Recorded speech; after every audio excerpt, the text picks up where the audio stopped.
Bonjour tout le monde, j'espère que vous allez bien. Les élèves de tronc commun, bienvenue. Alors, l'exercice d'aujourd'hui concerne l'ordre dans R. D'accord? Alors, vous devez vous concentrer et mémoriser les étapes de la réponse. Alors, on commence. Alors, on a l'exercice, quand vous voyez, euh, on a normalement deux questions. La première question, calculer A et B. On a A égale la valeur absolue de 1 moins racine de 2 sur moins racine 2, plus la valeur absolue de moins racine 2 sur 2. Et l'expression B égale racine de 5 plus racine de 7 le tout au carré, plus racine de 7 moins 5 le tout au carré. Alors, question 2, soit x et y appartient à l'ensemble R, tel que la valeur absolue de 2x moins 1, inférieur ou égal à 3. Et la deuxième expression, moins 3y plus 1 encadré entre moins 3 et moins 5. Question A, déterminer l'intervalle qui contient le réel x et y. D'accord? Question B, déterminer l'encadrement de x moins y et xy. Alors, on commence. Alors, on a A égale la valeur absolue de 1 moins racine 2 divisé par moins racine 2 plus la valeur absolue de moins racine 2 sur 2. Alors, d'après la propriété, normalement, on a la valeur absolue de x sur y égale la valeur absolue de x divisé par la valeur absolue de y. D'accord? Bien. Alors, on applique cette propriété. Alors, on a la fraction. On a 1 moins racine 2 sur moins racine 2. Alors, automatiquement, égale la valeur absolue de 1 moins racine 2 sur la valeur absolue de moins racine 2. Plus, on a le nombre est négatif normalement, égal à moins racine 2 sur 2. Alors, on relève les deux barres à condition de changer le signe de ce terme. D'accord? Alors, directement égal racine de 2 sur 2. D'accord? Bien. Alors, on a on a la valeur absolue de 1 moins racine 2. Alors, on étudie le signe de la différence entre 1 et racine 2. Si 1 moins racine 2 est positif, on relève les deux barres et on change le signe de chaque terme. Si les deux nombres ou bien la différence est négative, on relève les deux barres à condition de changer le signe de chaque terme. Bien. Alors, on a 1. Normalement, on a 1 inférieur à 2. D'accord? On ajoute le racine carré à chaque membre. Tout simplement, racine de 1 égale à 1. Inférieur à racine de 2. D'accord? Alors, on a 1 moins racine de 2. D'accord? Alors, on déplace racine de 2 vers l'autre côté, à condition de changer leur terme, leur signe. Alors, 1 moins racine de 2, inférieur strictement à 0. Alors, le signe de 1 moins racine de 2 est négatif. C'est-à-dire la valeur absolue de 1 moins racine de 2 égale à moins facteur 1 moins racine de 2. Tout simplement égal, non, on développe, normalement c'est racine de 2 moins 1. D'accord? Bien. Alors égal directement racine de moins 1 divisé par la valeur absolue de moins racine 2. On a la valeur absolue de moins racine 2 directement égal à moins racine 2. Normalement égal à racine 2. D'accord? Bien. Alors égal à racine de 2 plus racine de 2 divisé par 2. Puis on réduit en même dénominateur. Alors le dénominateur commun c'est 2 racine 2. Directement égal. On multiplie 2 par la différence racine 2 moins 1. Alors 2 facteur racine 2 moins 1 plus racine 2 multiplié par racine 2, ça fait 2. Et tout divisé par racine 2 multiplié par 2, ça fait 2 racine 2. Égal, on développe 2 multiplié par racine 2, ça fait 2 racine 2. 2 multiplié par 2, ça fait, pardon, multiplié par moins 1, pardon, égale à moins 2, plus 2. Le tout divisé par 2 racine de 2, égale moins 2 plus 2, ça fait 0. Le reste, c'est 2 racine de 2 divisé par 2 racine de 2. Alors, égale à 1. Tout l'expression A égale à 1. Bien. Alors, on passe à la deuxième expression. On a B racine de 5 plus racine de 7, le tout au carré, plus racine de 7 moins 5, le tout au carré. Alors, on sait que, d'après la propriété, on a racine de x au carré égale la valeur absolue de x. D'accord? Normalement, x appartient à l'ensemble R. Bien. Alors, on a la valeur absolue normalement de 5 plus racine de 5. On applique la propriété. Alors, b égale la valeur absolue de 5 plus racine de 7. Plus la même chose, la valeur absolue de racine de 7 moins 5. Alors, on étudie le signe de 5 plus racine de 7. Normalement, le signe de 7 plus racine de 5 est positif. Et racine de 7 moins 5, normalement, elle est négative.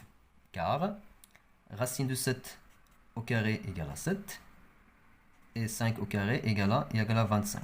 Normalement, 25 supérieur à 7. C'est-à-dire racine de 7, normalement moins 5, inférieur strictement à 0. D'accord? Bien. Normalement, c'est donc, la valeur absolue de racine de 7 moins 5 égale, normalement, moins facteur racine de 7 moins 5. Tout simplement, égal, on développe le moins. Alors, c'est 5 moins racine de 7. Bien. Alors, égal, normalement, 5 plus racine de 7, elle est positive. On relève les deux barres. Alors, c'est 5 plus racine de 7. Plus la valeur absolue de racine de 7 moins 5, tout simplement, égale à 5 moins racine de 7. Alors, c'est 5 moins racine de 7. Alors, 5 plus 5, ça fait 10. Et racine de 7 moins racine de 7, ça fait 0. Tout B égale à 10. On passe maintenant à la deuxième question. Alors, on a normalement, donc soit x et y à partir de l'ensemble R, tel que la valeur absolue de x moins 1 inférieure ou égale à 3. Et moins 3y plus 1 encadré entre moins 3 et moins 5. Question, déterminer l'intervalle qui contient le réel x et y. Alors, premièrement, pour l'intervalle de x, alors on a, d'après la propriété normalement, on sait que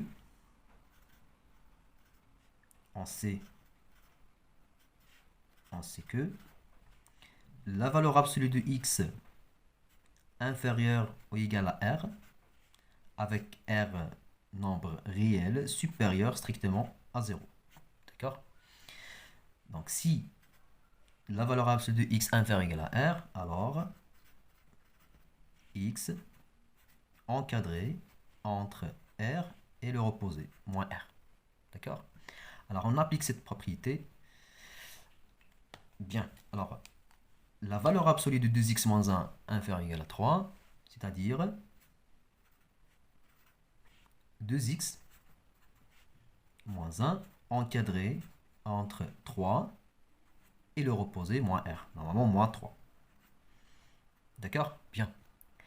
Alors, pour encadrer x, il suffit d'éliminer moins 1. Alors, pour éliminer moins 1, on ajoute plus 1 à chaque membre. Alors, moins 1 plus 1, ça fait 0. Normalement, plus 1, plus 1, plus 1. Alors, moins 1 plus 1, ça fait 0. Le reste, c'est 2x.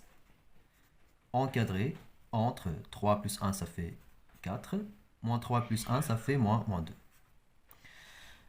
Bien.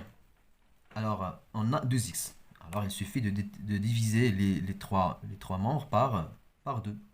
Alors, par 2, par 2, par 2. Alors, on simplifie par 2. Le reste, c'est x encadré entre 4 divisé par 2, ça fait 2. Moins 2 sur 2, ça fait moins 1. Donc, x appartient à l'intervalle normalement fermé, car on a ou égal, fermé, moins 1 et 2. Bien. Déterminer l'encadrement de y, ou bien l'intervalle de y, sachant que moins 3y plus 1 encadré entre moins 3 et moins 5. La même chose, on ajoute moins 1 pour éliminer 1 à chaque membre. 1 moins 1, ça fait 0. Donc, moins 3y encadré entre moins 3 moins 1, ça fait moins 4. Moins 5 moins 1, ça fait moins 6. Alors, on a y multiplié par un nombre négatif, nombre moins 3. Alors, pour multiplier par, ou bien diviser par moins 3, il suffit de changer les membres. D'accord? Bien. Alors, moins 3 y multiplié par, ou bien divisé par, moins 3. Encadré entre, divisé par moins 3, divisé par moins 3 à chaque membre. À condition de changer les membres. Car on divise par un nombre négatif. Alors, moins 6 et moins 4. Normalement, le sens change. On simplifie par moins 3, le reste c'est y, encadré entre moins 6 divisé par moins 3, ça fait 2, et moins 4 sur moins 3, ça fait 4 sur 3. Donc, l'intervalle, donc y, appartient à l'intervalle fermé 4 sur 3 et 2. Bien. Deuxième question, petit b. Déterminer l'encadrement de x moins y. Alors, on a normalement x encadré entre 2 moins 1 et y encadré entre 2 et 4 sur 3. 2 et 4 sur 3. Alors, pour encadrer x moins y, normalement, on a x moins y égale à x plus moins y. Alors, encadrons d'abord moins y, puis on ajoute l'encadrement de x. Alors, on a l'encadrement de moins y. Alors, en multipliant par moins 1, normalement. Alors, moins y encadré entre, normalement, le sens change. Donc, moins 2 et le minorant moins 4 sur 3. Donc, le sens change, normalement, si on multiplie par un nombre négatif. D'accord? Alors, moins 4 sur 3. Puis, on ajoute l'encadrement de x. Alors, x plus moins y encadré entre le majorant 2 plus le majorant de moins y, ça fait moins 4 sur 3. Et le minorant moins 1 plus le minorant de moins y, ça fait moins 2. Bien. Alors, le calcul, alors x moins y. Alors, x moins y encadré entre, alors 6 moins 4, ça fait 2 sur 3. Et moins 1, moins 2, ça fait moins 3. Donc c'est l'encadrement de x moins y. Puis déterminer l'encadrement de x fois y. Alors on a x encadré entre moins 1 et 2. Normalement l'encadrement de x, on sépare les bornes, donc les bornes négatives et les bornes positives. Normalement on a 0 entre moins 1 et 2. Normalement x encadré entre moins 1 et 0. Ou x encadré entre les deux nombres positifs, 0 et 2. D'accord? Bien. Alors, normalement, la multiplication de x fois y, en multipliant les nombres, normalement, les positifs, les nombres positifs, donc les bornes positives. Normalement, on a x, les bornes de x est négatif. Alors, pour rendre les extrémités positives, en multipliant par moins 1, normalement, moins x, encadré entre, le sens change, normalement 0 et 1. Alors, en multipliant moins x fois y, alors on a y 4 sur 3 et 2. Alors, l'encadrement de moins x, y, encadré entre 1 fois 2, ça fait 2. Et 0 fois 4 sur 3, ça fait 0. Puis, en multipliant encore par moins 1. Alors, x, y, encadré entre moins 2 et 0. D'accord? Bien.